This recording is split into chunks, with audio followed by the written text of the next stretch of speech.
Okay, so what is yoga? Yoga, the word, means to yoke. Um, yoke yourself, right? It means union.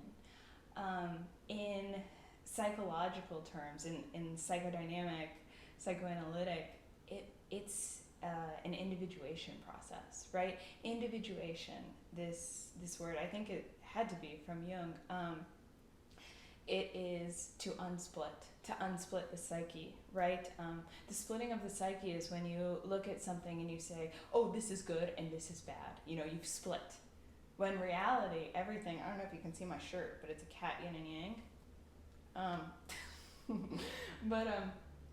Reality, like, everything has both good and bad elements. Everything has light and shadow, you know? Nothing is purely bad or purely good, you know? It's all a manifestation of this yin yang, okay? Balance, middle path, right?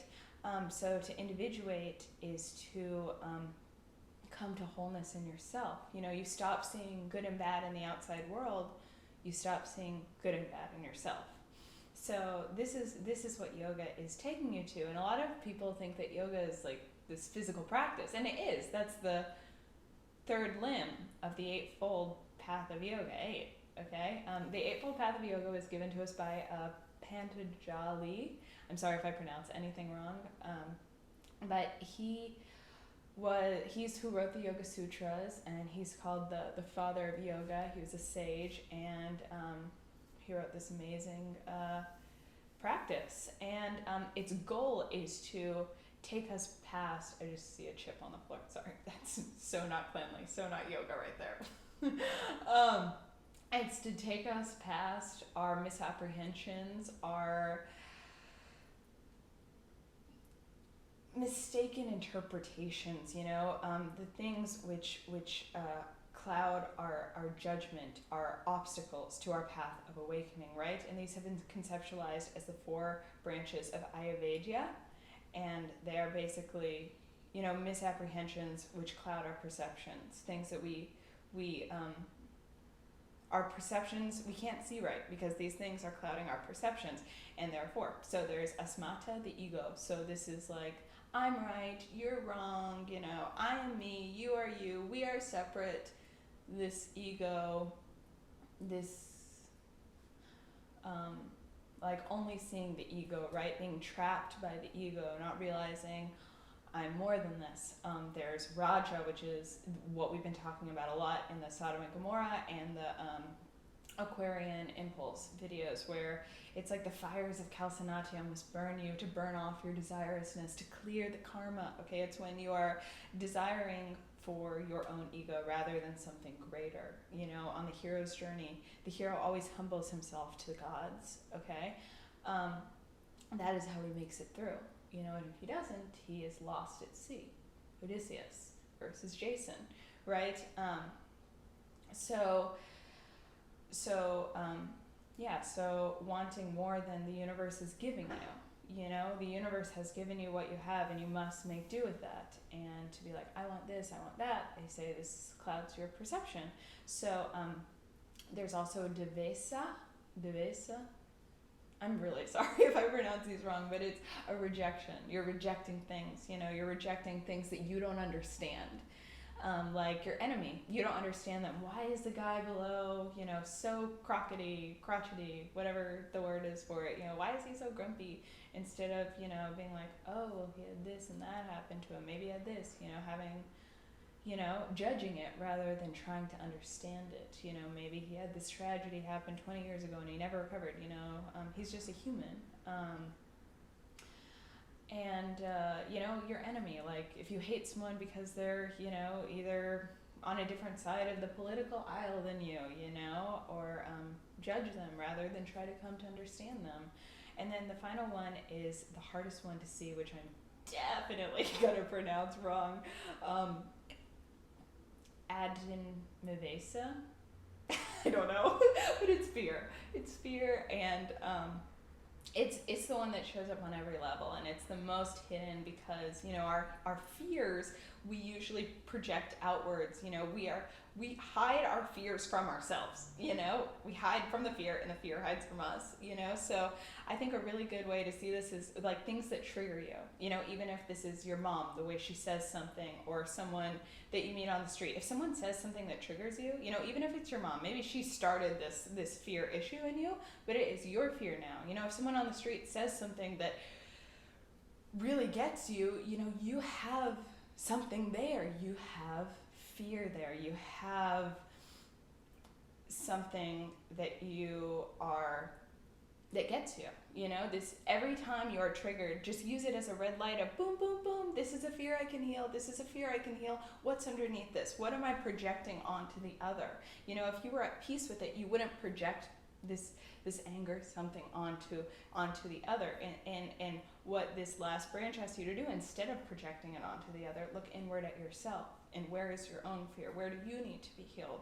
Okay, and learning to live like this path of yoga is just, it will completely transmute who you are and your entire life. It's just, you know, it's such a beautiful, just learning to live by, you know, Saturn, right? Structure.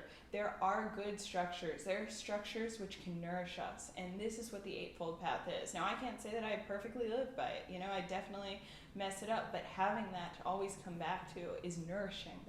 There's the feminine structure, the feminine Saturn.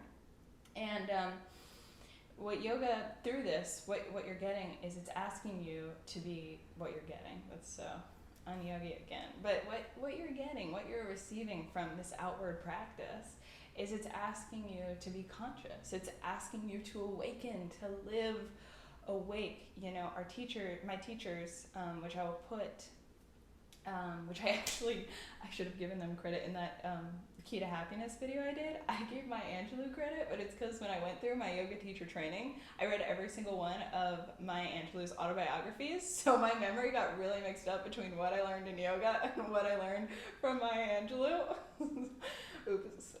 I made a correction in the notes. You should always check my notes. I'm always making corrections in the videos. But they said this. They said happiness is fleeting and passive, whereas contentment is constant and active. Okay, there's not complacency in contentment, right?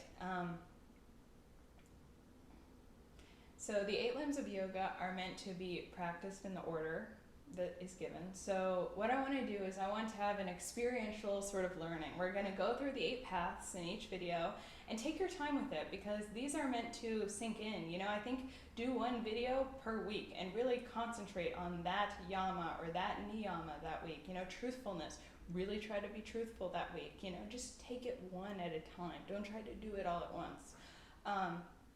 So we're gonna tap through the yamas and niyamas, the first 2 paths, the first 2 limbs in the path, right? So yama is how you treat your outward environment, and niyama is how you treat your inward environment, okay? And, you know, you can't find truthfulness by just saying, oh, I'm just going to be honest to myself, but I'm going to be lying to everyone outside of myself. You know, if you start being honest with everyone around you, you will start receiving honest thoughts. Like, I don't know even how else to say it.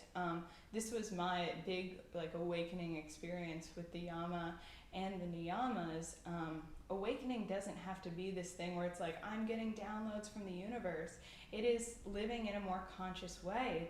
It's living with more authenticity to who you are, with yourself, with the subjective, you know, and the more authenticity you get, the more connection you do get to God, to the subjective, to that capital S self, right? Because, so it starts with the yamas, it starts with the outward, it starts with the yang, right? You do the yang, you know, this other thing, like manifestation, people see it as like, if I just think about it, it's gonna come. It's like, no, you have to physically do something. Like, you do, and then you receive. And that's how I think about, you know, this truthfulness. Because in the yamas, you'll see you're truthful to the people around you. And then in the niyamas, how you treat your inward world, you are truthful to yourself. You cannot achieve this if you do not first do it out in the world. And my experience was literally, I just started radical honesty in my yoga teacher training. I just started being honest about everything. And all of a sudden, I realized things about myself. I had thoughts, I had insights into who I actually was, which I had been hiding from myself because I cultivated this honesty outward, as above, so below. I cultivated this honesty in my physical, active yang life, my actions, my yang, and then yin, I received honesty in my inner world, and this was the most vital part of coming to wholeness. So it's really a beautiful teaching, and it happens so fast, it's crazy. So I hope that you guys enjoy the series, and yeah, I hope that it brings you some conscious, content living. Bye.